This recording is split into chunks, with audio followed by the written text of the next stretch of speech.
I wish I could say to you I have 10 years of travel and riding experience, and I can rip it up and do wild things on a bike with luggage strapped to it. But I don't have that sort of experience. If you're looking for that, come back in 10 years' time. Just remember to put a reminder on your calendar. However, what I intend to do is hopefully for you to put down your device and spark a sense of exploration.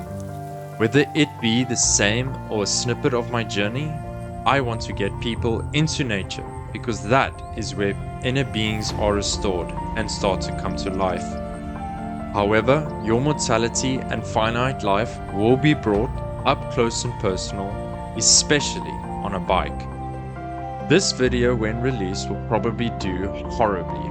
However, 2 to 3 years from its published date, it will give like-minded people a glimpse of the effort, preparation, and financial implications to achieve something similar. However, the videos to come will hopefully show what reward is reaped from the collective effort and sacrifice.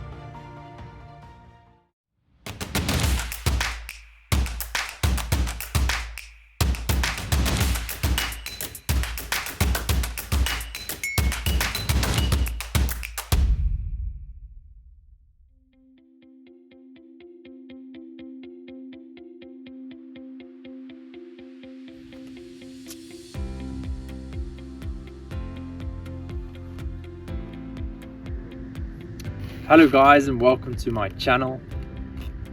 We are going on a little bit of an adventure.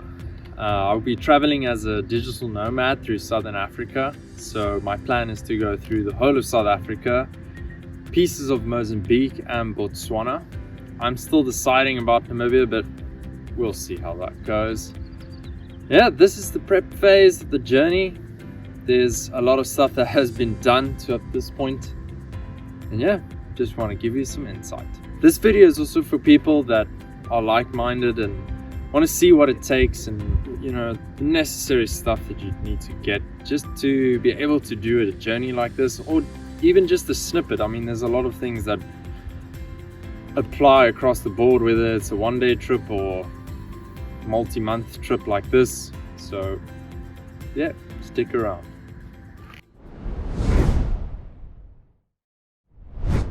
I've divided the things that I have to do in this prepping phase into two categories, namely motorcycle operations and house logistics. So motorcycle operations, I just kind of refer to, like, doesn't matter what type of trip you want to do, you're gonna kind of have to do that phase. And the second one is kind of more dependent on how radical you want to do it. So in my case, I'm packing my whole house up into storage and will be living on the road. My house will become my bike. And that's therefore house logistics.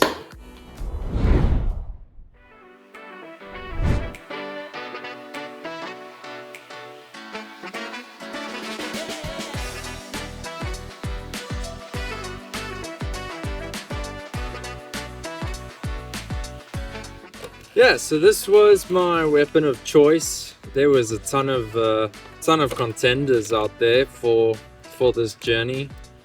A lot of capable machines. But yeah, at the end of the day, this was my choice, a 2008 XT660R Yamaha. And yeah, absolutely freaking awesome machine. I've really been enjoying it. Yeah, and it just covered all the requirements that I had. The previous bike that I had was a F800 GS 2010 model, and it was a good bike. It was just really heavy, and I think this is the main point that I wanted to solve on this bike was the weight issue. You know, as soon as you go off-road, these heavy adventure bikes really start to get heavy, and you know, it gets something to handle. And I'm not someone that's a super skilled rider. I don't have a lot of experience, so I feel that lack in weight, or the weight that's definitely much lower than a big adventure bike, it inspires a lot of confidence in your ability to be able to be in control, because I feel that as soon as the bike's in control, that's a serious red flag. And I mean, at the end of the day, you want to get to your destination and not to the hospital. So yeah, this was my weapon of choice. I've been enjoying it. It's been a blast, and my criteria for the bike was less than 180 kilograms, and I know this bike is technically speaking less wet weight is more than 180, but it has the 2-in-1 conversion, which sheds about 10 to 13 kilograms of exhaust. So this is around at 170, so I was like, you know what, does it. And other requirement, obviously going off-road, I want to beat the off-road tracks with the bike, don't just want to stick to the tar road. And yeah, easy to maintain. This is a single cylinder, it's a thumper, super easy to maintain. Reliability, yeah, reliability was a big one. I mean, obviously that will be still proven for the videos to come, but from my personal research and personal review seeing of other people, that the XT is a reliable machine. But just as any machine, it must be maintained properly. You know, if you don't maintain it properly, you're not going to have reliability. So obviously you just need to do the basics, you know, oil, air filter, oil filter, spark plugs, you know, that's general stuff, and you know, just pay attention. So yeah, great machine.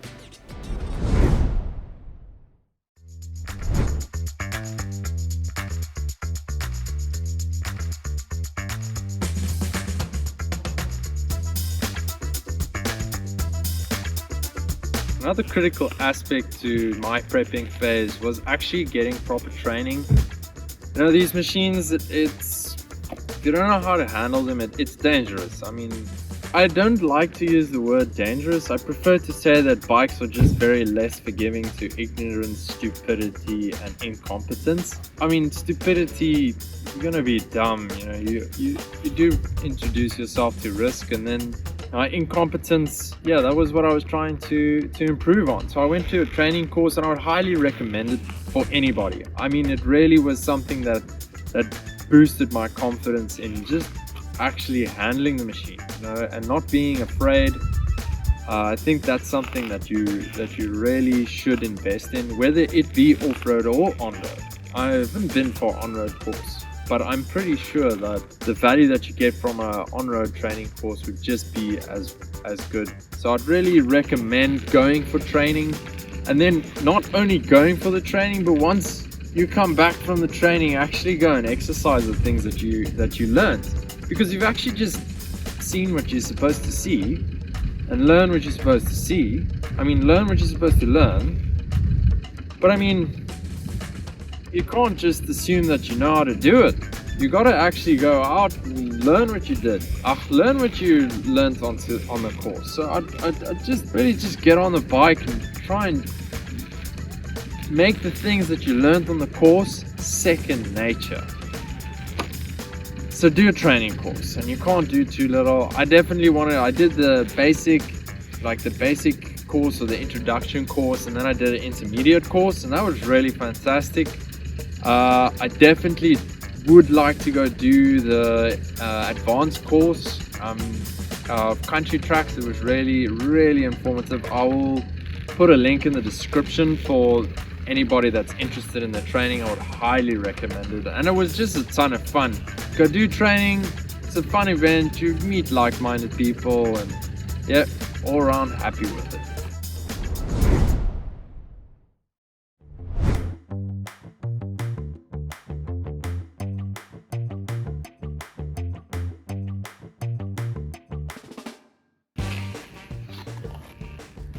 Okay, so on to the safety gear for the trip.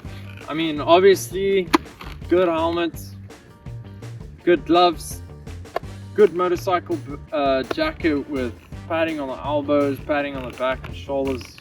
I know there's a whole bunch of controversies or whatever, but I think every little bit helps. And then obviously I've got off-road pants and knee braces to stop hyperextension and crushing of the knee if gravity is going to do its thing when you come off. And then obviously good enduro boots, motocross enduro boots. Keep your ankles, I mean, this off-road riding, you're from your ankles up to about your hip here, definitely the most vulnerable part to injuries, I would say. So I mean, if you can just make it as secure as possible, that'll be a good start. And then I've got an airbag vest with a tether. So when I go flying, hopefully I turn into a Michelin man. And yeah, apparently those things have been doing great. It hasn't gone off just yet. The one off that I did have, like the proper off that I went over the handlebars. Yeah, I didn't wear it, so luckily it was in sand, so I had a bit of a soft landing, so everything was fine. Just my ego was bruised, but yeah, definitely good idea to invest in good gear, because I mean, when gravity does its thing and you come down, you want to be best prepared. And yeah, I think lastly as well, consider the off-road training as part of your safety gear. I mean, obviously you want to be as confident on the machine as possible. I mean, confidence is key. It's an expression that's been with us for a very long time, so I mean, there has to be some truth and value to it.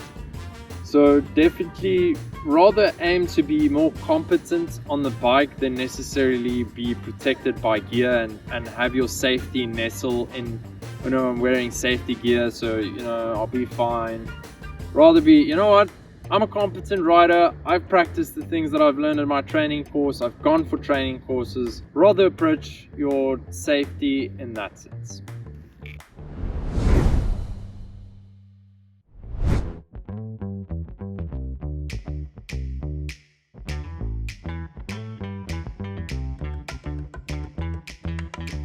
Right, then basic maintenance on the bike. I feel that if you want to go on a multi-month trip like this, I think it's such a vital thing to understand your machine. I think that it can really save you a headache, save you money. It is your life that's at risk, you know, especially if you're stuck in a remote place and you just understand how your machine works. I mean, I'm not a professional mechanic by no means, but I do like to first go with the DIY approach. This is a second-hand machine that I bought, and obviously it wasn't perfect from purchasing, and there were a few things that I needed to sort out before, I mean, obviously taking this on.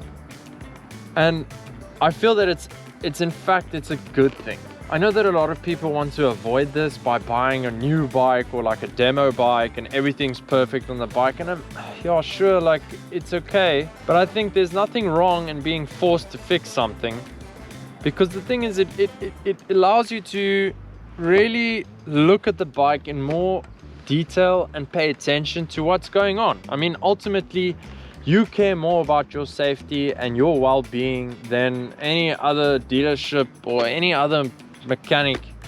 He just wants your money. That's the, you know, unfortunately, yeah, they just want your money, and not necessarily like, yo man, I really hope that this guy doesn't get stuck in the middle of freaking nowhere. So definitely something, and I actually have a very good example of what happened on the bike, and yeah, I'll show you what happened. Okay, so I'm just going to show you a classic example of what I mean by just, you know, applying your own spanners to your bike, because it really allows you to pay attention to all the smaller details on your bike. And yeah, I think I've got a definitely good example of what I mean here. So this light was broken and I had to replace it. And in order to replace it, to get to the wiring, I had to take off this whole like plastic that go around the tank and this front piece in front of the radiator.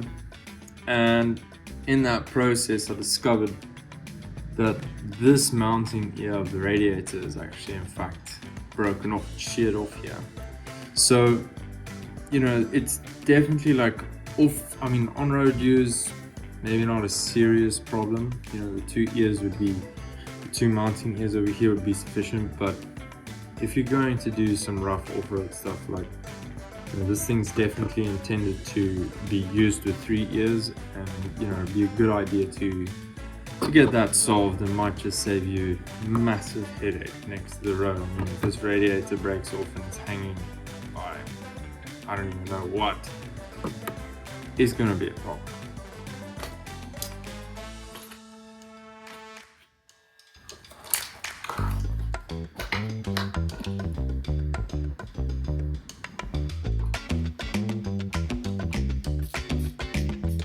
See, that's what I mean. This ear broke off.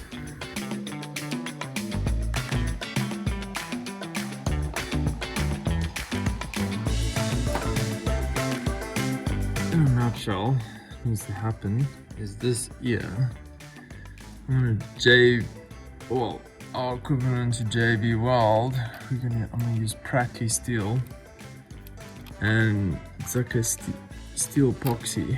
I'm just gonna stick it in there.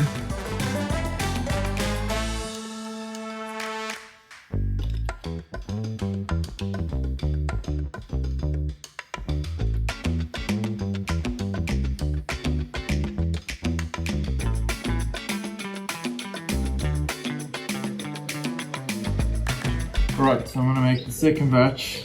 The first layer is sort of dry, so I'm gonna mix up the second batch and just make it thicker, and also kind of found a stick with a bit of a thinner point, and then try and apply at the back here.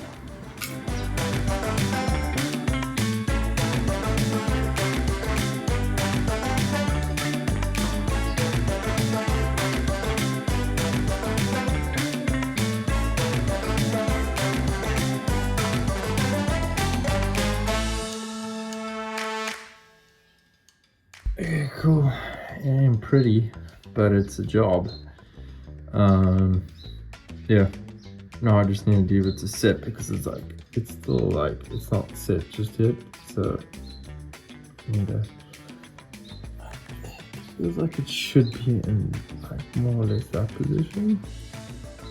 Good job. I'm not too sure if fiddling with it while it's setting is not a good idea, but it's definitely still very wet. So, cool. Let's leave it and see what happens. I'm not going to put the bulb through this one just yet, so it gives the epoxy the proper time to set. I'm just going to put a cable tie through just in case it does decide to come off and I don't lose it. That would suck.